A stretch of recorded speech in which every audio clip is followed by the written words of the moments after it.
Ну, сегодня у нас очередное судебное заседание. Пока к концу не видно. Заметно, что искусственно, намеренно тянет судебный процесс. Уже 1,5 года идет это заседание. И я думаю, что за месяц можно было бы закончить это дело. Джейнбекова тянула это дело для оказания на нас давления, чтобы не допустить нас к выборам парламента. И произошла смена власти. Некоторые политические дела с космической скоростью пересмотрены в течение ночи или дня. Наш процесс тянется. Я думаю, что есть определенные заинтересованные люди, силы, которые хотели бы нас держать в таком положении. Да, вот.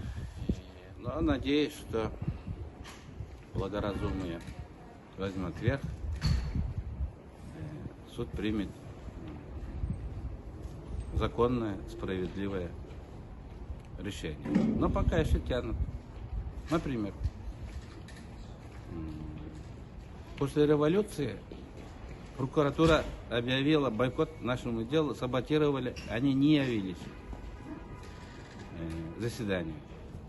Думали, что нас могут быстро оправдать. Вот таким образом они тормозили.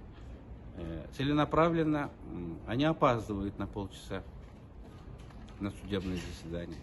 Требуют зачитать, например, положение или регламент о временном правительстве полностью, хотя это дело не имеется прямого вот, важного вот отношения. Но судья зачитывает час. Наше судебное заседание длится около 2 часов.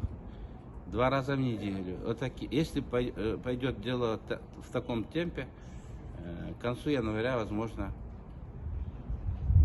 наше дело закончится. То есть после президентских выборов.